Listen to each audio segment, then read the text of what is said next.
ബിസ്മില്ലാഹിർ റഹ്മാനിർ റഹീം. മനുഷ്യൻ വഴിതെറ്റിപ്പോകുന്ന സാഹചര്യങ്ങളിൽക്ക് തന്നെ കടന്നു ചെല്ലാതിരിക്കുക, തെറ്റുകുറ്റങ്ങളിൽ വന്നു പോകാൻ ഇടയുള്ള ഭാഗങ്ങളിൽ നിന്നു തന്നെ മാറി നിൽക്കുക. നാട്ടിൽ ജീവിച്ചാൽ പിഴച്ചു പോകും എങ്കിൽ നാട്ടിൽ ജീവിക്കണ്ട, കാട്ടിൽ കയറാം. അങ്ങാടിയിലേക്ക് ഇറങ്ങിച്ചെന്നാൽ കണ്ണുകൊണ്ട് ഹറാമ് കാണേണ്ടി വരും. അതുകൊണ്ട് അങ്ങാടിയിലേക്ക് പോകണ്ട, വീട്ടിലിരിക്കാം. പത്രം വായിച്ചാൽ ഏഷണിയും പരദൂഷണവുമാണ് പത്രത്തിൽ നിറയെ. അതുകൊണ്ട് പത്രപാരായണം ഇനി വേണ്ട. തഖ്വയാണത്. ഇത് ബലഹീനമായ തഖ്വയാണ്, ലഈഫായ തഖ്വയാണ്. ഒരു കവി ഇങ്ങനെ പറഞ്ഞതായിട്ട് കാണാം: ബദീദം ആബിദീദർ കോ സാരി. വിശുദ്ധ ഖുർആൻ പ്രഖ്യാപിക്കുന്നുണ്ട്, മനുഷ്യന്റെ മാഹാത്മ്യം, മനുഷ്യന്റെ ബഹുമാനം, മനുഷ്യന്റെ പ്രത്യേകത, മനുഷ്യൻ അവന്റെ സൃഷ്ടാവുമായിട്ടുള്ള അടുപ്പവും ബന്ധവും അധികാരം കൊണ്ടോ സമ്പത്ത് കൊണ്ടോ സൗന്ദര്യം കൊണ്ടോ കുലവംശ മഹിമ കൊണ്ടോ അല്ല തന്നെ. മനുഷ്യന്റെ മഹത്വം, മനുഷ്യന്റെ ഔന്നിത്യം എന്ന് പറയുന്നത് തഖ്വ കൊണ്ട് മാത്രമാകുന്നു. ഇക്കാര്യം വിശുദ്ധ ഖുർആൻ മനുഷ്യ മക്കളെ വിളിച്ചുകൊണ്ട് പ്രഖ്യാപിക്കുന്നുണ്ട്. നിങ്ങൾ ആരായിരുന്നാലും, എത്ര വലിയ നേത്രനിരയിലെത്തിയവരായിരുന്നാലും, കുലമഹിമയുള്ളവരായിരുന്നാലും, അതൊന്നും നിങ്ങളുടെ മഹത്വത്തിന്റെ മാനദണ്ഡമല്ല. അല്ലാഹുവിങ്കൽ നിങ്ങൾ ഉയർന്നവരാകാൻ, നല്ലവരാകാൻ, ദുനിയാവിലും ആഖിറത്തിലും നിങ്ങൾക്ക് ഔന്നിത്യമുണ്ടാകാൻ, പദവിയുണ്ടാകാൻ ഇത്തരം കാര്യങ്ങൾ കൊണ്ടൊന്നും തന്നെ സാധിക്കുകയില്ല. മുഅ്മിനീങ്ങളെ വിളിച്ചുകൊണ്ട്, മുസ്ലിങ്ങളെ വിളിച്ചുകൊണ്ടല്ല അല്ലാഹു ഇത് പറയുന്നത്. യാ അയ്യുഹന്നാസ്, അല്ലയോ മാനവ മക്കളെ, മനുഷ്യകുലമേ, ഇന്നാ ഖലഖ്നാകും മിൻ ദക്കരിൻ വ ഉൻസ, നിങ്ങളുടെ മാതാപിതാക്കളൊക്കെയും ഒന്നാണ്. ഒരു പുരുഷനിൽ നിന്നും സ്ത്രീയിൽ നിന്നുമാണ് തീർച്ചയായിട്ടും നാം നിങ്ങളെ പടച്ചിരിക്കുന്നത്. അത് മലയാളികളെന്നോ തമിഴനെന്നോ യൂറോപ്യനെന്നോ അറബിയെന്നോ മാറ്റമില്ല. നിങ്ങളുടെ മാതാപിതാക്കൾ ഒന്നാണ്. വജഅൽനാകും ശുഊബൻ വഖബായില, നിങ്ങളെ വിവിധ ശാഖകളും ഗോത്രങ്ങളും കുടുംബങ്ങളും തറവാട്ടുകാരുമാക്കി മാറ്റിയതിന്റെ പിന്നിൽ ഒരൊറ്റ ലക്ഷ്യമേ ഉള്ളൂ, കുലമഹിമ പറയാനല്ല, മേൽക്കോയ്മ നടിക്കാനല്ല. ലിതഅറഫു, നിങ്ങളുടെ അഡ്രസ്സിന് വേണ്ടി, നിങ്ങൾ പരസ്പരം തിരിച്ചറിയാൻ വേണ്ടി. ഇന്ന അക്രമകും ഇൻദല്ലാഹി അത്ഖാകും, അല്ലാഹുവിങ്കൽ നിങ്ങളുടെ കൂട്ടത്തിലെ ബഹുമാന്യർ, പടച്ച റബ്ബിങ്കൽ സ്ഥാനമുള്ളവർ, അല്ലാഹുവിങ്കൽ പൊരുത്തപ്പെട്ടവർ, അത്ഖാകും, നിങ്ങളുടെ കൂട്ടത്തിൽ തഖ്വയുള്ളവർ മാത്രമാകുന്നു. ഈ ആയത്ത് ഉദ്ധരിച്ചുകൊണ്ട് നബിയുനാ മുഹമ്മദുൻ സ്വല്ലല്ലാഹു അലൈഹി വസല്ലമ തങ്ങൾ മിമ്പറിലോ ഏറിക്കൊണ്ട് ഖുതുബ നടത്തി ഈ ആയത്ത് ഉദ്ധരിച്ചുകൊണ്ട് പറഞ്ഞു. ഹദീസിന്റെ കിതാബിൽ കാണാം, ഈ വിശുദ്ധ സൂക്തം സ്വഹാബത്തിന്റെ മുമ്പാകെ ഉദ്ധരിച്ച് അത് വിശദീകരിച്ചു കൊണ്ട് പറഞ്ഞു, ഫലൈസ ലിഅറബിയ്യിൻ അലാ അജമിയ്യിൻ ഫളലുൻ വലാ ലിഅജമിയ്യിൻ അലാ അറബിയ്യിൻ ഫളലുൻ വലാ ലിഅബ്യള അലാ അസ്വദ ഫളലുൻ വലാ ലിഅസ്വദ അലാ അബ്യള ഫളലുൻ ഇല്ലാ ബിത്തഖ്വ. അല്ലാഹു പഠിപ്പിച്ച ഈ മെസ്സേജിലൂടെ മനുഷ്യർക്ക് തന്നിരിക്കുന്ന ഈ മെസ്സേജിലൂടെ ഓരോ മനുഷ്യരും അറിയേണ്ടത് ഫലൈസ ലിഅറബിയ്യിൻ അലാ അജമിയ്യിൻ ഫളലുൻ, ഒരു അറബിക്കും അനറബിയേക്കാൾ ഒരു പ്രത്യേക സ്ഥാനമൊന്നുമില്ല. അനറബിക്ക് അറബിയേക്കാൾ പ്രത്യേക ഗ്രേഡ് ഒന്നുമില്ല. വലാ ലിഅബിയള അലാ അസ്വദ ഫളലുൻ, തൊലി വെളുത്തവന് പ്രത്യേക ഗ്രേഡ് ഇല്ല കറുത്തവനേക്കാൾ, കറുത്തവന് പ്രത്യേക സ്ഥാനമില്ല വെളുത്തവനേക്കാൾ. ഇല്ലാ ബിത്തഖ്വ, തഖ്വ കൊണ്ടല്ലാതെ. ഒരു മനുഷ്യന്റെ ഔന്നിത്യം നിർണയിക്കപ്പെടുന്നത്, ഒരു മനുഷ്യൻ സമ്പൂർണ്ണ മനുഷ്യനാകുന്നത്, മൃഗങ്ങളിൽ നിന്ന് അവൻ വേർതിരിക്കപ്പെടുന്നത്, അവന്റെ സൃഷ്ടാവിങ്കൽ മഖ്ബൂലാകുന്നത് ബിത്തഖ്വ, തഖ്വ കൊണ്ട് മാത്രമാണെന്ന് നബി സല്ലല്ലാഹു അലൈഹി വസല്ലം പ്രഖ്യാപിച്ചു. ഇത് കേവലം ഒരു പ്രഖ്യാപനത്തിൽ ഒതുക്കി നിർത്തിയില്ല അല്ലാഹുവിന്റെ ഹബീബ്. ഇത് വെറും ഒരു മുദ്രാവാക്യമായി ബാക്കി വെച്ചില്ല. പിന്നെയോ മദീനയിലെത്തിയ, ഇറാനിൽ ജനിച്ചു വളർന്ന, അടിമയായി അറേബ്യയിൽ വന്നെത്തിയ മഹാനായ സൽമാനുൽ ഫാരിസി റളിയല്ലാഹു അൻഹുവിനെ പുണ്യ റസൂൽ സ്നേഹിച്ചു, ബഹുമാനിച്ചു. മഹാന്മാരായ തറവാട്ടുകാരായ ഉന്നത ഗോത്രത്തിൽ ജനിച്ചു വളർന്നവരായ സ്വഹാബാക്കളൊക്കെയും ഈ മഹാനായ ഈ സൽമാനുൽ ഫാരിസിയെ, വിമുക്ത അടിമയായ മനുഷ്യനെ ആദരിക്കുകയാണ്, ബഹുമാനിക്കുകയാണ്. ഇറാനിലാണ് ജനിച്ചത്, എന്നിട്ട് അടിമയായിട്ടാണ് അറേബ്യയിലെത്തിയത്. ആ മനുഷ്യനെ സ്വഹാബത്ത് ആദരിക്കുകയാണ്, ബഹുമാനിക്കുകയാണ്. എന്തുകൊണ്ട്? ഒരൊറ്റ മാനദണ്ഡം, ഫഖദ് റഫഅൽ ഇസ്ലാമു സൽമാന ഫാരിസി വഖദ് വാളഅൽ കുഫ്റു ശരീഫാ അബാ ലഹബി.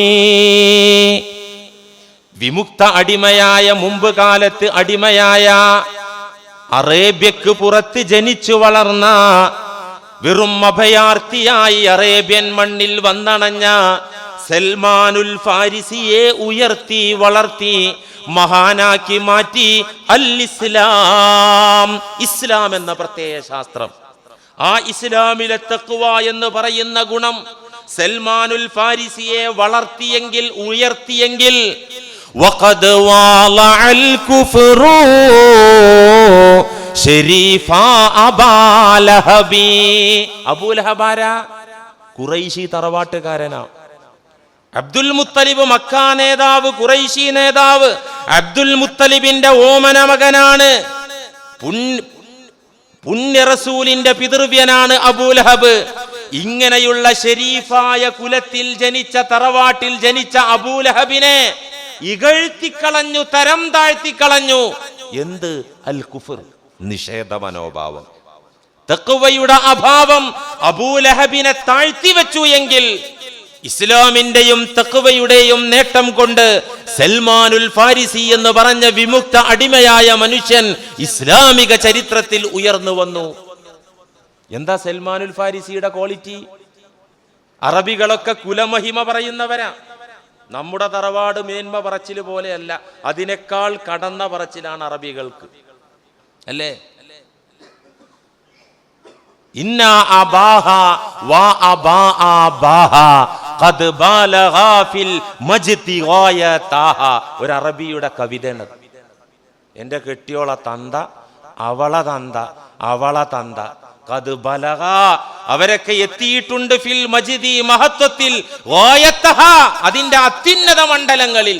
എൻ്റെ കെട്ടിയോള തന്തിൻ, തന്തയുടെ തന്തയൊക്കെ ഭയങ്കര സംഭവമായിരുന്നു. ഇങ്ങനെ പറയുന്ന അറബികൾ ഇவ்விധത്തിൽ കുലമഹിമ കൊണ്ട് അഹങ്കരിക്കുന്ന ജനവിഭാഗം, ആ ജനവിഭാഗം അങ്ങനെ തന്നെ പറഞ്ഞുകൊണ്ടിരിക്കുന്ന സമയത്ത് സൽമാനുൽ ഫാരിസി, ആ നാട്ടിൽ അഭയാർത്ഥിയായി വന്ന മനുഷ്യൻ, പാവപ്പെട്ട മനുഷ്യൻ, അദ്ദേഹം പറയാ, അബിൽ ഇസ്ലാമു ലാ അബലി സിവാഹു. എന്റെ തന്ത ഏതാണെന്നറിയോ നിങ്ങൾക്ക്? എനിക്കൊരു സ്ഥാനവും മാനവും ഈ ഭൂമിയുടെ മണ്ണിൽ നൽകിയ എൻ്റെ തന്ത ഏതെന്നറിയോ? അൽ ഇസ്ലാം. അബിൽ ഇസ്ലാമു ലാ അബലി സിവാഹു. എന്നെ വളർത്തിയ എൻ്റെ പിതാവ് ഇസ്ലാമാണ്. ഇസ്ലാം അല്ലാത്ത ബാപ്പ എനിക്കില്ല, പിതൃത്വം എനിക്കില്ല. ഇദഫ്തഖറു ബിഖൈസിൻ ഔ തമീമി. അറേബ്യയിലെ ഉന്നത കുലങ്ങളായ ഗോത്രങ്ങളായ ഖൈസ് കൊണ്ടും തമീമു കൊണ്ടും അവരൊക്കെ പൊങ്ങച്ചം പറയുന്ന സമയത്ത് ഈ സൽമാന് പറയാനുള്ളത് എൻ്റെ പിതാവ് ഇസ്ലാമാണ്.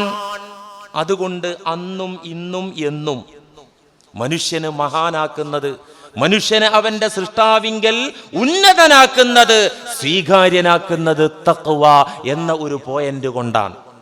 അതുകൊണ്ട് തഖ്വ കൈവിട്ടുകൊണ്ടുള്ള ഒരു ജീവിതം അതൊരു സത്യവിശ്വാസിയെ സംബന്ധിച്ചിടത്തോളം അത് തീരാ നഷ്ടമാണ്.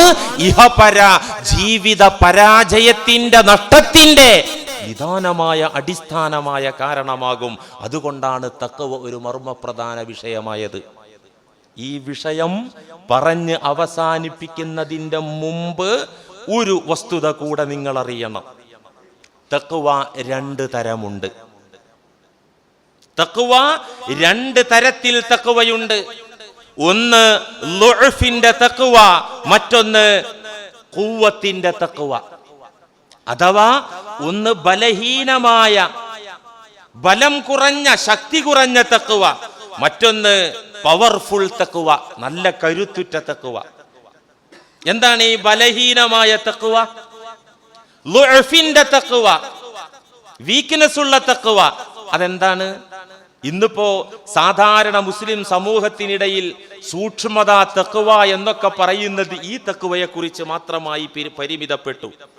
ളുഅഫിന്റെ തഖ്വ, ബലഹീനമായ തഖ്വ, രണ്ടാം നമ്പർ തഖ്വ, ഇസ്ലാമിൽ രണ്ടാം സ്ഥാനത്ത് മാത്രം ഇരിക്കുന്ന തഖ്വ ബലഹീനമായ തഖ്വ. അതെന്താണ്? തെറ്റുകുറ്റങ്ങൾ വരുന്ന സാഹചര്യങ്ങളിൽ നിന്ന് മാറി നിൽക്കുക. മനുഷ്യൻ വഴിതെറ്റിപ്പോകുന്ന സാഹചര്യങ്ങളിൽക്ക് തന്നെ കടന്നു ചെല്ലാതിരിക്കുക. തെറ്റുകുറ്റങ്ങളിൽ വന്നു പോകാൻ ഇടയുള്ള ഭാഗങ്ങളിൽ നിന്നു തന്നെ മാറി നിൽക്കുക. നാട്ടിൽ ജീവിച്ചാൽ പിഴച്ചു പോകും എങ്കിൽ നാട്ടിൽ ജീവിക്കണ്ട, കാട്ടിൽ കയറാം. അങ്ങാടിയിലേക്ക് ഇറങ്ങിച്ചെന്നാൽ കണ്ണുകൊണ്ട് ഹറാമ് കാണേണ്ടി വരും. അതുകൊണ്ട് അങ്ങാടിയിലേക്ക് പോകണ്ട, വീട്ടിലിരിക്കാം. പത്രം വായിച്ചാൽ ഏഷണിയും പരദൂഷണവുമാണ് പത്രത്തിൽ നിറയെ. അതുകൊണ്ട് പത്രപാരായണം ഇനി വേണ്ട. തഖ്വയാണത്.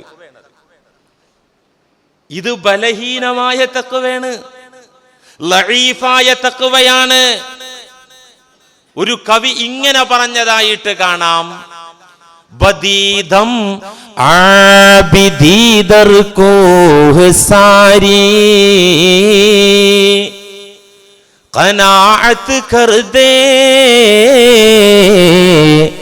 അസ് ദുനിയാ ബവാരി ശറാഗുപ്തം വശഹ്റന്ദർ നയായി കെ ബാരി ബന്ദ് അസ് ദിൽ ബർഗുശായി. ഒരു പേർഷ്യൻ കവി പറയാൻ, ബദീദം ആബിദി ദർകൂഹ് സാരി. ഒരു ആബിദിനെ, ഭക്തനെ ഞാൻ കണ്ടു ഒരിക്കൽ. ദർകൂഹ് സാരി, ഒരു പർവ്വതത്തിന്റെ മുകളിൽ ഒരു ഗുഹക്കകത്ത് ആരാധനാ നിമഗ്നനായിക്കൊണ്ട്, ഏകനായിക്കൊണ്ട് കാട്ടിൽ ഗുഹക്കകത്ത് കഴിഞ്ഞുകൂടുന്ന ഒരു പരമഭക്തൻ. ഖനാഅത്ത് കർ ദേ അസ് ദുനിയാ ബവാരി. അയാള് ഭൗതികതയിൽ നിന്നൊക്കെ വിരക്തനായിക്കൊണ്ട് നാടും വീടും പട്ടണങ്ങളും അതുപോലെ തന്നെ ദുന്യാവിലെ വിഭവങ്ങളും ഒന്നും വേണ്ട എന്ന് തീരുമാനമെടുത്തുകൊണ്ട് ദുന്യാവിൽ നിന്ന് വിരക്തി പൂണ്ടുകൊണ്ട് അദ്ദേഹം പ്രാർത്ഥനയ്ക്ക് വേണ്ടി, ആരാധനയ്ക്ക് വേണ്ടി വാനപ്രസ്ഥത്തിൽ പ്രവേശിച്ച ഒരു ഭക്തനായ മനുഷ്യൻ. ശറാഗുപ്തം വശഹ്റന്ദർ നയായി കബാരി ബന്ദ് അസ്ദിൽ ബർഗുശായി. ഞാൻ ചോദിച്ചു, ആ സന്യാസിയോട് ചോദിച്ചു, അല്ല കൂട്ടുകാരാ, ഈ ഒറ്റയ്ക്ക് ഈ കാട്ടിൽ വന്ന് ഗുഹയിൽ നിന്ന് ആരാധന എടുത്താൽ മനസ്സിന് എപ്പോഴും ഒരു ടെൻഷനായിരിക്കുമല്ലോ. നാട്ടിൽ വന്ന് കടകമ്പോളങ്ങളിൽ വന്ന് പട്ടണത്തിലൊക്കെ ഇറങ്ങി നടന്നാൽ മനസ്സിന്റെ സങ്കോചങ്ങളൊക്കെ നീങ്ങുകയും ഹാപ്പി ആയിട്ട് ജീവിക്കും ചെയ്യാലോ. ഒറ്റയ്ക്ക് ഈ കാട്ടിലിരുന്നാല് ഒരു തരം വിരക്തി പൂണ്ടിട്ട് മനം മടുത്ത ജീവിതമായിരിക്കൂലേ എന്ന് ഞാൻ അദ്ദേഹത്തോട് ചോദിച്ചപ്പോ അദ്ദേഹം പറഞ്ഞ മറുപടി, സംഗതി ശരിയാണ്, പക്ഷേ ചെളി കൂടിപ്പോയാൽ ആനയും ആണ്ടുപോകും. പട്ടണത്തിൽ നിറയെ സുന്ദരികളാണ്, അതുകൊണ്ട് ഞാൻ പിഴച്ചു പോകുന്നു. സാമാന്യം തഖ്വ എനിക്കുണ്ട്, സാമാന്യം സൂക്ഷ്മതയും ജാഗ്രതയും ഒക്കെ എനിക്കുണ്ട്. പക്ഷേ പട്ടണത്തിൽ നിറയെ സുന്ദരികളാണ്. ആ സുന്ദരികളെ കാണുമ്പോൾ എന്റെ കരുത്തുറ്റ തഖ്വയാണെങ്കിൽ പോലും ഞാൻ അവിടെ പരാജയപ്പെടുകയും എന്റെ തഖ്വ തകർന്നടിയുകയും ചെയ്യും. ഏതുപോലെ? ആന കരുത്തുള്ള ജീവിയാണ്, ശക്തിയുള്ള ജീവിയാണ് ആന, അല്ലേ? എത്ര വെയിറ്റാണ് ആന പിടിക്കുക? ഇത്ര കരുത്തുള്ള ആനയാണെങ്കിൽ തന്നെയും ചെളി കൂടുതലായാൽ ആണ്ടുപോകും, ഔട്ടായി ചത്തുപോകും ആന. അതുകൊണ്ട് ഞാൻ പട്ടണത്തിലേക്ക് വരില്ല. ഞാൻ ഇവിടെ എന്റെ തഖ്വ സംരക്ഷിക്കാൻ വേണ്ടി ഈ കാട്ടിൽ തന്നെ കഴിയുകയാണ്. ഇത് തഖ്വയാണ് സത്യത്തിൽ. പക്ഷേ ഇസ്ലാം പ്രോത്സാഹിപ്പിക്കുന്ന തഖ്വ അല്ല. ഇസ്ലാം നിരുത്സാഹപ്പെടുത്തിയ തഖ്വയാണിത്. ഇത് ളുഅഫിന്റെ തഖ്വയാണ്, ബലഹീനമായ തഖ്വയാണ്. എന്തുകൊണ്ട് ഇസ്ലാം ഇതിനെ നിരുത്സാഹപ്പെടുത്തി? നമ്മിൽ ആരെങ്കിലും ഒരാൾ കാട് കയറി, എന്തിന്? തഖ്വ കാത്തു സൂക്ഷിക്കാൻ, സൂക്ഷ്മതയോടെ ജീവിക്കാൻ, ഹറാമിന്റെ പിടിയിൽ അമരാതെ നമ്മുടെ രക്തവും മനസ്സും ശുദ്ധമാക്കി തീർക്കാൻ വേണ്ടി കാട് കയറി നമ്മുടെ തഖ്വ സംരക്ഷിക്കാൻ വേണ്ടി നാം അങ്ങനെ ഒരു തീരുമാനമെടുത്ത് കാട് കയറിയാൽ, അള്ളാഹു നമുക്കൊരു 100 വയസ്സ് കണക്കാക്കിയിട്ടുണ്ടെങ്കിൽ 99 വയസ്സും ബോധം വെച്ചതിന്റെ ശേഷം കാട്ടിൽ തന്നെ കഴിഞ്ഞു. അവിടത്തെ പരിശുദ്ധമായ കായ്ക്കനികൾ എടുത്തു കഴിച്ച് പരിശുദ്ധമായ വെള്ളം കുടിച്ച് കഴിഞ്ഞ് 99ാമത്തെ വയസ്സിൽ ചോരയും നീരൊക്കെ വറ്റിയിട്ട് മാംസവും പേശിയും ഒക്കെ ക്ഷീണിച്ച സമയത്ത് നാട്ടിലേക്ക് അങ്ങാടിയിലേക്ക് ഇറങ്ങി വന്നാൽ 1 മിനിറ്റ് കൊണ്ട് ഈ 99 വയസ്സുകൊണ്ട് ആർജിച്ചെടുത്ത തഖ്വ ചില്ല് കൊട്ടാരം പോലെ തകർന്നടിയും. ഉറപ്പാ. അതെന്താ? കാരണം ഒഴുക്കിനെതിരെ ആ മനുഷ്യൻ നീന്തിയില്ല. സാഹചര്യങ്ങൾ പ്രതികൂലമായ അവസ്ഥയിൽ ആ മനുഷ്യൻ ഈമാനോടെ തഖ്വയോടെ ജീവിച്ചില്ല. ഒരർത്ഥത്തിൽ പറഞ്ഞാൽ ഈ തഖ്വ ഐസിവിൽ അല്ലെങ്കിൽ വെന്റിലേഷനിൽ സംരക്ഷിക്കുന്ന ഒരു മനുഷ്യന്റെ ജീവനെ പോലെ.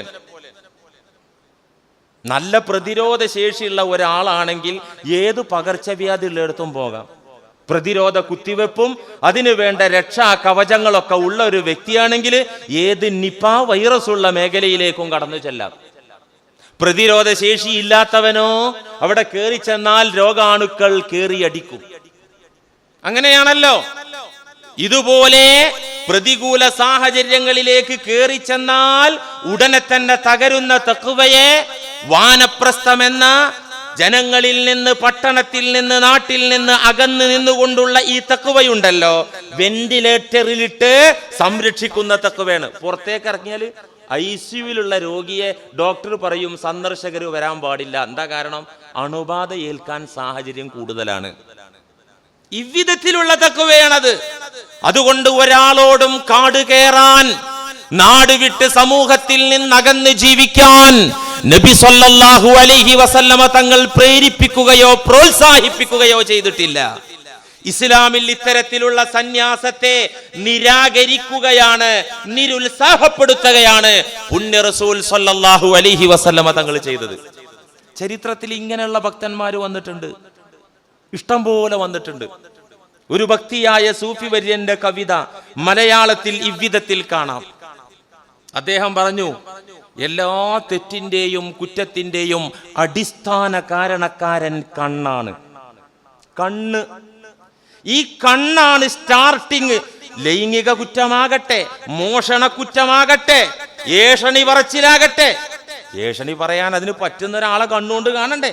ഏതൊരു കുറ്റത്തിന്റെയും സ്റ്റാർട്ടിങ് പോയിന്റ് കണ്ണാണ്. എൻ കണ്ണിനെ കുറിച്ചെന്നുടെ മാനസം എന്നും പരാതി പറഞ്ഞിടുന്നു. കണ്ണ് കണ്ടിടുന്ന കാഴ്ചയ്ക്കു പിന്നാലെ കൊതി പൂണ്ടിട്ടതുമങ്ങു പായുമത്രേ. എന്റെ മനസ്സിന് പരിഭവം പറയാനുള്ളത് ഈ കണ്ണിന്റെ കാര്യത്തിലാണ്. കണ്ണ് കാണുന്ന മേഖലയിലേക്ക് മനസ്സ് പായും, മനസ്സോടും. കണ്ണ് പോയേടത്തേക്ക് മനസ്സ് പോയാൽ പിന്നെ ശരീരം പോകും, ശരീരം പോയാൽ പിന്നെ ഹലാക്കാകും. ആദ്യം ആ സുന്ദരിയെ കണ്ടതാണ്, കണ്ടപ്പോ അവളെ കൂടെ മനസ്സ് പോയി, മനസ്സ് പോയപ്പോ പിന്നെ തടിയും പോയി. പിന്നെ സ്ത്രീ പീഡന കേസിൽ പിടിക്കപ്പെട്ട് പോക്സോ നിയമപ്രകാരം അറസ്റ്റിലായി നാട്ടിലെ കാരണവര്, പ്രധാനപ്പെട്ട മഹാൻ. അപ്പൊ എന്താ അടിസ്ഥാന കാരണം? കണ്ണ്. എൻ കണ്ണിനെ കുറിച്ചെന്നുടെ മാനസം എന്നും പരാതി പറഞ്ഞിടുന്നു. കണ്ണ് കണ്ടിടുന്ന കാഴ്ചയ്ക്കു പിന്നാലെ കൊതി പൂണ്ടിട്ടതുമങ്ങു പായുമത്രേ. കണ്ണിന്റെ പിറകെ മനസ്സ് ഓടുകയാണ്. അതുകൊണ്ട് നല്ലൊരുക്കിന്റെ കത്തിയുണ്ടാക്കി ഞാൻ കണ്ണങ്ങ് ചൂഴ്ന്നു കളഞ്ഞെങ്കിലോ, എങ്കിലേ മാനസം ശുദ്ധമായി തീർന്നിടൂ, എങ്കിലേ ഹൃദയം രക്ഷ നേടൂ. ഇനിയിപ്പോ ഒരു വഴിയുള്ളൂ, ഈ രണ്ട് കണ്ണും അങ്ങ് കുത്തിപ്പൊട്ടിക്കുന്ന പാപ മുക്തനായി ജീവിക്കാം. ഈ ഭക്തി വെന്റിലേറ്ററിലിട്ട് സംരക്ഷിക്കുന്ന ഭക്തിയാണ്. ആ ഭക്തിയല്ല ഇസ്ലാം പ്രോത്സാഹിപ്പിക്കുന്ന ഭക്തി. അത് ഖുവ്വത്തിന്റെ തഖ്വയാണ്, ഖുവ്വത്തിന്റെ തഖ്വയാണ്, പവർഫുൾ തഖ്വ, ശക്തിയുള്ള തഖ്വ. ഏതാണ് ഈ ശക്തിയുള്ള തഖ്വ? സാഹചര്യങ്ങൾ തികച്ചും തിന്മകൾക്ക് പര്യാപ്തവും അനുകൂലവുമാണ്. തിന്മയിലേക്ക് മനുഷ്യനെ പിടിച്ചുകൊണ്ടുപോകുന്ന സാഹചര്യങ്ങൾ, ആ സാഹചര്യത്തിനൊന്നിച്ച് ജീവിക്കുക, സമൂഹത്തിന്റെ കൂടെ ജീവിക്കുക, പട്ടണത്തിൽ ഇറങ്ങുക, തൊഴിൽ ചെയ്യുക, കച്ചവടം ചെയ്യുക, കുടുംബത്തോടൊന്നിച്ച് കഴിയുക, എന്നിട്ട് ഒഴുക്കിനെതിരെ നീന്തി ആർജിച്ചെടുക്കുന്ന തഖ്വയുണ്ടല്ലോ, അതാണ് ഖുവ്വത്തിന്റെ തഖ്വ, ശക്തിയുള്ള തഖ്വ. ആ തഖ്വയാണ് ആധുനിക സമൂഹത്തിൽ മുസ്ലിമീങ്ങൾക്ക് ആവശ്യം. ഏത് തഖ്വ? പവർഫുൾ തഖ്വ, ഖുവ്വത്തിന്റെ തഖ്വ. എന്തുകൊണ്ട്? എല്ലാ തെറ്റുകുറ്റങ്ങളും ചെയ്യാനുള്ള അനുകൂല സാഹചര്യം സുലഭമായ കാലഘട്ടത്തിലാണ് ഞാനും നിങ്ങളും ജീവിക്കുന്നത്. എന്ത് തെറ്റും ചെയ്യാം. പണ്ടൊക്കെ ഒരു പെൺകുട്ടിക്കൊരു ലവ് ലെറ്റർ കൊടുക്കണമെങ്കിൽ എത്ര ദിവസം കണ്ണിൽ എണ്ണ ഒഴിച്ച് കാത്തിരിക്കണം. ഈ പഹച്ചി എങ്ങനെയെങ്കിലും ഒഴിഞ്ഞു കിട്ടുമോ?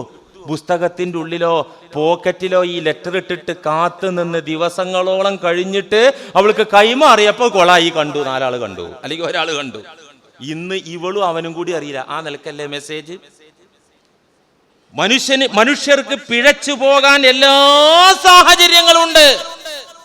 എന്തിനധികം നാം തീറ്റിപ്പോറ്റി ഓമനിച്ച് പരിപാലിച്ച് വളർത്തിയ നമ്മുടെ പ്രിയപ്പെട്ട പെൺകുട്ടി, പെൺമകൾ ഒരു യുവാവിന്റെ കൂടെ ഒളിച്ചോടിയാൽ ആ യുവാവ് ഇതര സമുദായത്തിൽപ്പെട്ട യുവാവാണെങ്കിലും നമ്മുടെ പ്രിയപ്പെട്ട മോൾ ഒളിച്ചോടിക്കഴിഞ്ഞാൽ മാതാപിതാക്കളായ രക്ഷിതാക്കളായ നമുക്ക് നിസ്സഹായരായി കൈമലർത്താനല്ലാതെ ഒന്നും ചെയ്യാൻ പറ്റാത്ത കാലം.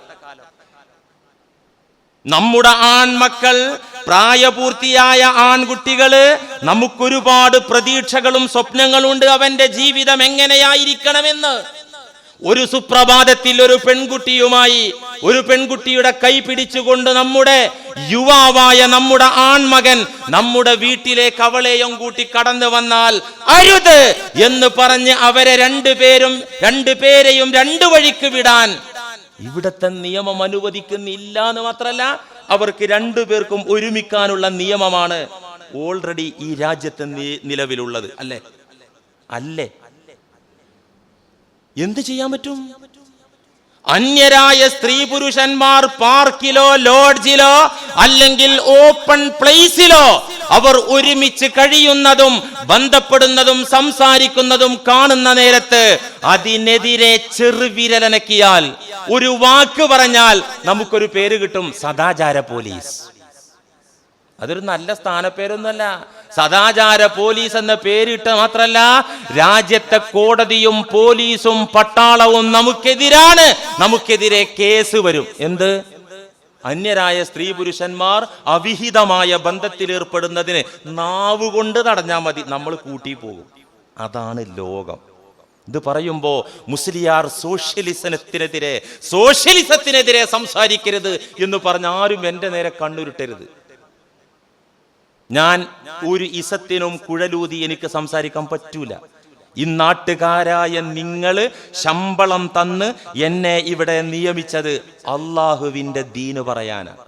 ഒരു ഇസത്തോടും പ്രതിബദ്ധത കാണിച്ച് കൂറുപുലർത്തി ഏതെങ്കിലും രാഷ്ട്രീയത്തോട് പ്രത്യേക ചാച്ചിൽ വെച്ചുകൊണ്ട് ചാഞ്ഞു നിന്നുകൊണ്ട് സംസാരിക്കാൻ എനിക്കാവില്ല. അള്ളാഹു പരിചയപ്പെടുത്തിയ ദീനുൽ ഇസ്ലാമിന്റെ ശരീഅത്ത് നിയമങ്ങൾ അത് പറയും ഇൻഷാ അള്ളാഹ്. ഞാനിവിടെ ഉള്ളിടത്തോളം കാലം പറയും. ആരും കണ്ണുരുട്ടി പേടിപ്പിക്കേണ്ട പടച്ചോനെ ഓർത്തിട്ട്. ഇത് സോഷ്യലിസം ആണെങ്കിൽ എന്ത് ഇസമാണെങ്കിലും ശരി, ഇത് അനിസ്ലാമികമാണ്. എന്തിനധികം നല്ലതും ചീത്തയും നമ്മുടെ കൈവെള്ളയിലുള്ള മൊബൈൽ സ്ക്രീനിൽ എമ്പാടും കിട്ടുന്ന ഈ കാലഘട്ടത്തിൽ ഫ്രീ സെക്സും സ്വവർഗരതിയും നിയമപരമായി അനുവദിക്കപ്പെട്ട ഈ രാജ്യത്ത് ഖുവ്വത്തിന്റെ തഖ്വ തന്നെ ആർജിക്കണം. നമ്മുടെ ഈമാൻ രക്ഷപ്പെടണമെങ്കിൽ, അള്ളാഹുവിന്റെ പൊരുത്തം നമുക്ക് കിട്ടണമെങ്കിൽ തീർച്ച പവർഫുൾ തഖ്വ അനിവാര്യമാണ്. ഖുർആൻ ഒരുപാട് ചരിത്രം പറഞ്ഞിട്ടുണ്ടില്ലേ? ഇല്ലേ? ഖുർആനിൽ ഒത്തിരി ചരിത്രങ്ങൾ ഉണ്ടല്ലോ. ഒരു അധ്യായത്തിന്റെ പേര് തന്നെ സൂറത്തുൽ ഖസസ് എന്നാണ്. ചരിത്രങ്ങൾ, അധ്യായത്തിന്റെ നാമം തന്നെ അതാണ്. ഈ ചരിത്രങ്ങളുടെ കൂട്ടത്തിൽ പെർഫെക്റ്റ് ഹിസ്റ്ററി, ഏറ്റവും മുന്തിയ ചരിത്രം, ഏറ്റവും നല്ല കഥ എന്ന് പറഞ്ഞ അല്ലാഹു പരിചയപ്പെടുത്തിയ കഥ ഏതാ? മഹാനായ നബിയുല്ലാഹി യൂസുഫ് അലൈഹിസ്സലാമിന്റെയും ബീവി സുലൈഖയുടെയും അനുരാഗത്തിന്റെ കഥയാണ്. എന്തുകൊണ്ടത് അഹ്സനുൽ ഖസസായി? നഹ്നു നഖുസ്സു അലൈക അഹ്സനൽ ഖസസി ബിമാ ഔഹൈനാ ഇലൈക. സൂറത്ത് യൂസുഫ്. നബിയേ, അങ്ങേക്ക് നാം ഒരു ചരിത്രം പറഞ്ഞു തരികയാണ്. വഹയിന്റെ പിൻബലത്തിലൂടെ ഞാൻ സന്ദേശം അറിയിക്കുകയാണ്. അത് അഹ്സനുൽ ഖസസ്, പെർഫെക്റ്റ് ഹിസ്റ്ററിയാണ്. എന്തുകൊണ്ടത് മൂല്യമുള്ള ചരിത്രമായി? മൂസാ നബി അലിഹിസ്സലാമിന്റെ പശുവിന്റെ ചരിത്രമുണ്ട് ഇവിടെ. സ്വാലിഹ് നബി അലിഹിസ്സലാമിന്റെ പാറക്കെട്ടിൽ നിന്ന് പുറപ്പെട്ട ഒട്ടകത്തിന്റെ ചരിത്രമുണ്ട് ഇവിടെ. ഒരുപാട് അത്ഭുതങ്ങൾ ഉൾക്കൊള്ളുന്ന ചരിത്രങ്ങൾ ഉണ്ടായിട്ടും എന്തേ അള്ളാഹു ഈ ചരിത്രത്തെ അഹ്സനുൽ ഖസസ് എന്ന് പേരിട്ട് പരിചയപ്പെടുത്തി? മുന്തിയ ചരിത്രം എന്ന് പരിചയപ്പെടുത്തി. എന്തുകൊണ്ട്? എല്ലാ സാഹചര്യങ്ങളും നബിയുല്ലാഹി യൂസുഫ് അലൈഹിസ്സലാമിന് അനുകൂലമായിരുന്നു, അല്ലേ? എല്ലാ സാഹചര്യങ്ങളും തികച്ചും അനുകൂലമായിരുന്നു. തെറ്റ് ചെയ്യാൻ ആരും അറിയൂല. മാത്രല്ല, രാജകൊട്ടാരത്തിലെ പദവികളും സ്ഥാനങ്ങളും പാരിതോഷികങ്ങളും കിട്ടും. എന്നിട്ട് പോലും ആ സാഹചര്യങ്ങളെ അവഗണിച്ച് മാറ്റിക്കൊണ്ട് അള്ളാഹുവിനെ മുന്നിൽ കണ്ട് പിടിച്ചു നിന്ന ആ തഖ്വ, ഖുവ്വത്തിന്റെ തഖ്വ പഠിപ്പിക്കുന്ന ചരിത്രമായത് കൊണ്ടാണ് ഇതിന് അഹ്സനുൽ ഖസസ് എന്ന് അള്ളാഹു പേരിട്ടത്. ചരിത്രത്തിൽ ഒരുപാട് സംഭവങ്ങളുണ്ട്. മീർസാമാദ് എന്ന് പേരുള്ള ഒരു സൂഫി വര്യൻ, അദ്ദേഹം അതീവ സുന്ദരനാണ്. അദ്ദേഹത്തോട് അനുരാഗം തോന്നിയത് രാജ്ഞിക്കാണ്. രാജ്ഞിക്ക് മീർസാമാദ് എന്ന് പേരുള്ള സൂഫി വര്യനോട് താല്പര്യം തോന്നി. അവർ ഒരു തക്കം പാർത്തിരുന്നു, അവസരം കാത്തിരുന്നു. അപ്പോഴാണ് രാജാവ് വേട്ടയ്ക്ക് വേണ്ടി പുറപ്പെടുന്നത്. വേട്ടയ്ക്ക് വേണ്ടി രാജാവ് പോയാൽ ദിവസങ്ങളും ആഴ്ചകളും കഴിഞ്ഞേ കൊട്ടാരത്തിൽ തിരിച്ചെത്തുകയുള്ളൂ. ഈ അവസരം മുതലാക്കിയ രാജ്ഞി മീർസാമാദിന്റെ അരികിലേക്ക് ഭടന്മാരെ പറഞ്ഞു വിട്ടു, പെട്ടെന്ന് കൊട്ടാരത്തിലെത്തണം. മീർസാമാദ് എന്ന മഹാനായ സൂഫി വര്യൻ, അള്ളാഹുവിന്റെ ആരിഫീങ്ങളിൽപ്പെട്ട മഹാത്മാവ്, അതീവ സുന്ദരൻ, രാജ്ഞിയുടെ വിളി കേട്ട് കൊട്ടാരത്തിൽ വന്നെത്തി. രാജ്ഞി തന്റെ രഹസ്യ അറയിലേക്ക് മീർസാമാദിനെ വിളിച്ചു വരുത്തി പറഞ്ഞു, മീർസാമാദ്, എന്റെ ജീവിതത്തിലെ ഏറ്റവും വലിയൊരു അഭിലാഷമാണ് നീയുമായിട്ടൊന്ന് പ്രാപിക്കുക എന്നത്. അതുകൊണ്ട് എന്റെ താല്പര്യത്തിനനുസരിച്ച് നീ നിന്ന് തന്നാൽ ഈ രാജകൊട്ടാരത്തിലെ വില കൂടിയ അമൂല്യ നിധികൾ, രത്നങ്ങൾ, വേണ്ടുന്ന സമ്മാനങ്ങൾ നിനക്ക് സമ്മാനിക്കാം. നിനക്ക് ആ കൃത്യം കഴിഞ്ഞ് തിരിച്ചു പോകാം മീർസാമാദ്. നേരെ മറിച്ച് എന്റെ താല്പര്യത്തിന് നീ തടസ്സം നിന്നാൽ, എന്റെ നേരെ പീഡനത്തിന് ശ്രമിച്ചു, എന്നെ കേറിപ്പിടിച്ചു എന്ന് ഞാൻ ആരോപണം ഉന്നയിച്ചുകൊണ്ട് രാജകിങ്കരന്മാർക്ക് നിന്നെ വിട്ടുകൊടുത്ത് നിന്നെ കൊന്നുകളയും മീർസാമാദ്. രണ്ടിൽ ഏത് വേണം തീരുമാനിച്ചോ. എന്താ ചെയ്യാ? ഒരു ഭാഗത്ത് ഹറാമ്, മറുഭാഗത്ത് മരണം. എന്താ ചെയ്യാ? നമ്മളെ പോലത്തെ മൂല്യന്മാരാണെങ്കിൽ ജീവൻ പോകുന്ന കേസല്ല, അപ്പൊ ശവം തിന്നാലോ, കിട്ടണ ചാൻസ് ഉപയോഗപ്പെടുത്താൻ തീരുമാനിക്കും അല്ലെ? ജീവൻ പോകുന്ന കേസാന്നുണ്ടെങ്കിൽ അല്ലെ? അല്ല, മസാലയൊക്കെ ഉണ്ട്, അങ്ങനെ മസാലയൊക്കെ നമുക്ക് ചരിച്ചു വെക്കാൻ വകുപ്പുണ്ട്. ജീവൻ പോകുന്ന കേസാണെങ്കിൽ ഇപ്പൊ കാഫിറായിക്കോ, ഇസ്ലാം എന്ന് പുറത്ത് പോയി എന്ന് പറഞ്ഞോ, ഞാൻ ഇസ്ലാമിൽ നിന്ന് രാജിവെച്ചു എന്ന് പറഞ്ഞോ, അല്ലെങ്കിൽ ഇപ്പൊ കൊല്ലുന്നു പറഞ്ഞിട്ട് വാളും പിടിച്ച് കത്തിയും പിടിച്ച് കൊല്ലും ചെയ്യും, എങ്കിൽ ഞാൻ പുറത്തു പോയി എന്ന് പറയാം മുൽത്തറായിട്ട്. അപ്പോൾ ഇസ്ലാമിൽ നിന്ന് പുറത്തു പോലെ മസാല അതാണ്. പക്ഷേ ഖുവത്തുള്ള തഖ്വന്റെ ആളാണെങ്കിൽ മീർസാമാദ്, ബുദ്ധിമാനായ മീർസാമാദ് പറഞ്ഞു, നീ കൊന്നോ, കൊട്ടാരത്തിലെ ഭടന്മാർക്ക് വിട്ടുകൊടുത്തോ എന്ന് പറഞ്ഞ അവിവേകം കാണിച്ചില്ല, ബുദ്ധിശൂന്യത കാണിച്ചില്ല. ബുദ്ധിമാനായ ആരിഫ് പറഞ്ഞു, ഏതായാലും നമ്മൾ സുഖിക്കാൻ തീരുമാനിച്ചതല്ലേ, ഞാനൊന്ന് ബാത്റൂമിലൊക്കെ പോയി കുളിച്ച് കുട്ടപ്പനായി വരാം, ബാത്റൂം ഒന്ന് കാണിച്ചു തരുമോന്ന് രാജ്ഞിയോട്. കൊട്ടാരത്തിലെ എല്ലാ സജ്ജീകരണങ്ങളുമുള്ള ബാത്റൂം കാണിച്ചു കൊടുത്തു. മീർസാമാദ് അതിനകത്ത് കയറി വിസർജിച്ചു. ആ വിസർജ്യം വാരി എടുത്തുകൊണ്ട് മുഖത്തും ശരീരത്താകെ വാരി തേച്ചിട്ട് അങ്ങനെ രാജ്ഞിയുടെ മുന്നിലേക്ക് ചെന്നു. രാജ്ഞി വടിയെടുത്തിട്ട് പോടാ അവിടെ നേരിട്ട് ഓടിച്ചു വിട്ടു. പിന്നെ മുപ്പത്തിക്ക് ആ ഒരു താല്പര്യം ഉണ്ടാവില്ലല്ലോ. ഇതാണ് ഖുവത്തിന്റെ തഖ്വ. ഇതൊക്കെ സംഭവിച്ച സത്യങ്ങളാണ്. യൂസുഫ് നബി അലൈഹിസ്സലാം അവിടെ കാഴ്ചവെച്ച സംഭവം. ഈ കാലഘട്ടത്ത്, ഫസാദിന്റെ കാലഘട്ടത്തില്, എല്ലാ തിന്മകൾക്കും അനുവാദം നിയമാനുസൃതം ലഭിക്കുന്ന ഈ യുഗത്തില് നമുക്ക് വേണ്ടത് ഖുവത്തിന്റെ തഖ്വയാണ്. ഈ തഖ്വ ആർജിച്ചാൽ മുഅ്മിനീങ്ങളെ, നമുക്ക് ഇസ്ലാം അല്ലാഹു തന്നിരിക്കുന്ന ഓഫർ ബദരീങ്ങളുടെ ഷഹാദത്തല്ലട്ടോ. മൻ തമസ്സക ബിസുന്നതി ഇൻദ ഫസാദി ഉമ്മത്തി, എന്റെ സമൂഹം മലിനമാകുന്ന, കുഴപ്പക്കാരാകുന്ന, ലോകം കുഴപ്പത്തിലേക്ക് കൂപ്പുകുത്തുന്ന കാലത്ത് എന്റെ തിരുചര്യ മുറുകെ പിടിച്ചവർ ആരോ, വലഹു അജ്റു മിഅത്തി ഷഹീദ്, 100 ശുഹദാക്കളുടെ കൂലി അവർക്ക് അല്ലാഹു കൊടുക്കുമെന്ന് മുഹമ്മദ് മുസ്തഫ. 100 ഷഹീദിന്റെ കൂലി. ഒരു ഷഹീദാകാൻ ഒരു പ്രയാസമില്ല കൂട്ടരെ. ഒരു സെക്കൻഡ്. ഈ ആത്മഹത്യ ചെയ്യുന്നവരൊക്കെ എന്താ ആത്മഹത്യ ചെയ്യുന്നത്? അവരെ മനസ്സിന്റെ സമനില ഒരു സെക്കൻഡ് തെറ്റുകയാണ്. ആ സെക്കൻഡിൽ പോയിട്ടാണ് ജീവനാണ് അവസാനിപ്പിക്കാൻ.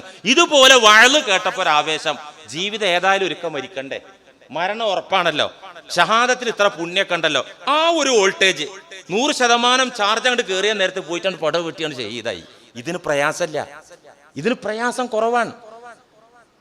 പക്ഷേ അല്ലാഹുവിന്റെ റസൂലിന്റെ സുന്നത്ത് മുറുകെ പിടിച്ചുകൊണ്ട് തഖ്വയോടെ ഒരു 80 വയസ്സ് വരെ ജീവിക്കുക എന്നത് 100 തവണ ഷഹീദാകുന്ന, രക്തസാക്ഷിയാകുന്നതിന്റെ പ്രയാസമുണ്ട്.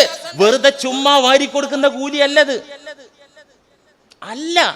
അതുകൊണ്ട് മുഅ്മിനീങ്ങളെ, ഞാനും നിങ്ങളും കാട് കയറണ്ട, പത്രം വായിക്കാതിരിക്കണ്ട, പട്ടണത്തിലേക്ക് അങ്ങാടിയിലേക്കുള്ള ഇറക്കം അവസാനിപ്പിക്കണ്ട. അൽ മുഅ്മിനുല്ലദീ യുഖാലിത്തുന്നാസ വയസ്ബിറു അലാ അദാഹും. പുണ്യ റസൂൽ സല്ലല്ലാഹു അലൈഹി വസല്ലം പറയുന്നുണ്ട്, ഒരു മുഅ്മിൻ ജനങ്ങളുമായി കൂടിക്കലർന്ന് ജീവിക്കുന്നു, സമൂഹത്തിൽ ഒരു അംഗമായി കഴിയുന്നു, ജനങ്ങളുടെ ഉപദ്രവം സഹിക്കുന്നു, അനിസ്ലാമികമായ സംസ്കാരങ്ങൾ കാണുന്നു, കേൾക്കുന്നു.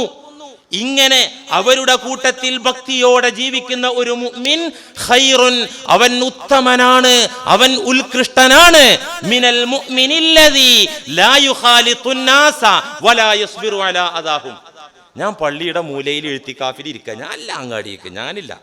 എടോ, ഒരു ഈവനിങ് വാക്ക് വാ, മോർണിംഗ് വാക്ക് സുബഹി കഴിഞ്ഞില്ലേ, ഞാനില്ല, ഞാൻ ഇവിടെ ഖുർആൻ ഓതി ഇരിക്കുകയാണ്. കാരണം എന്താ? അവിടെ ഒക്കെ പഴപ്പിക്കലാണ്. ഇത് തഖ്വയാണെങ്കിൽ ഈ തഖ്വയിലേക്കല്ല ഇസ്ലാം വിളിക്കുന്നത്. പോകണം, ഒഴുക്കിനെതിരെ നീന്തണം, അരുതാത്തത് കാണുമ്പോ അല്ലാഹ് പറഞ്ഞ ദൃഷ്ടിയെ നിയന്ത്രിക്കണം. ഈ തഖ്വയിലേക്കാണ് നമുക്ക് യാത്ര പോകാനുള്ളത്. ഇൻഷാ അല്ലാഹ് ഈ ഖുവ്വത്തിന്റെ തഖ്വ എവിടുന്നാ കിട്ടുക? അത് മേടിക്കാൻ ഏത് ചന്തയിന്നാ കിട്ടുക? അത് എവിടെ അന്വേഷിച്ച് ചെന്നാലാണ് നടപടിയാകുക? ഇനി നമുക്കതാണ് പരിശോധിക്കാനുള്ളത്. അത് തൗഹീദിന്റെ മാർഗത്തിൽ നിന്നാണ് ലഭിക്കുന്നത്. കലിമാ വൃക്ഷത്തിൽ കുലച്ചുണ്ടാകുന്ന കായ്ക്കനികളിൽ ഒന്നാണ് തഖ്വ. കലിമാ വൃക്ഷം, ലാ ഇലാഹ ഇല്ലല്ലാ എന്ന വൃക്ഷത്തിൽ ഒരുപാട് പഴവർഗ്ഗങ്ങൾ ഉണ്ടെന്ന് വിശുദ്ധ ഖുർആൻ. അതിൽപ്പെട്ട ഒരു പഴവർഗ്ഗമാണ് റിള, അള്ളാഹുവിന്റെ വിധിക്ക് പൊരുത്തപ്പെട്ട് നിന്നുകൊടുക്കുക. അതിന്റെ ഒരു പഴമാണ് തവക്കുൽ, എല്ലാം അള്ളാഹുവിന് സമർപ്പിച്ച് നിന്നുകൊടുക്കുക എന്നത്. അതിന്റെ ഒരു പഴമാണ് സബ്ർ, ക്ഷമ, നിശ്ചയദാർഢ്യത, ഏത് പ്രതിസന്ധിയിലും പിടിച്ചു നിൽക്കാനുള്ള കരുത്ത്. അതിന്റെ ഒരു പഴമാണ് തഖ്വ. അതുകൊണ്ട് കലിമാ വൃക്ഷം എങ്ങനെ പിടിപ്പിക്കണം, എങ്ങനെ കൃഷി ചെയ്യണം, ഇൻഷാ അല്ലാഹ് ലാ ഇലാഹ ഇല്ലല്ലാ തൗഹീദിന്റെ പാത, അതാണ് വിഷയം. അത് പറഞ്ഞിട്ട് 4 ആഴ്ച കൊണ്ട് തീരൂലട്ടോ. തീർക്കാൻ ആരും പറഞ്ഞു വരും ചെയ്യരുത്. അത് അടിത്തറയാണ് നമ്മുടെ, എന്റെയും നിങ്ങളുടെ അടിത്തറ. ഈ പറഞ്ഞ തഖ്വയൊക്കെ നിങ്ങൾക്ക് മനസ്സിലായി, അതൊരു സംഭവമെന്ന് മനസ്സിലായി. ഇതെങ്ങനെ ഈ ഖൽബിൽ കിട്ടുക? അത് നമ്മൾ ആലോചിക്കണ്ടേ? എങ്ങനെ ഇത് ഖൽബിൽ കിട്ടുക? എങ്ങനെ ഒരു കറകളഞ്ഞ മുഅ്മിനാകാൻ സാധിക്കും? ഇൻഷാ അല്ലാഹ് അല്ലാഹു തൗഫീഖ് ചെയ്താൽ ആ വിഷയമാണ് നമുക്ക് അടുത്ത ആഴ്ച തൊട്ട് പറയാനുള്ളത്. അല്ലാഹു പറയാനും കേൾക്കാനും അതനുസരിച്ച് ജീവിക്കാനും നമ്മയൊക്കെ സഹായിക്കുമാറാകട്ടെ.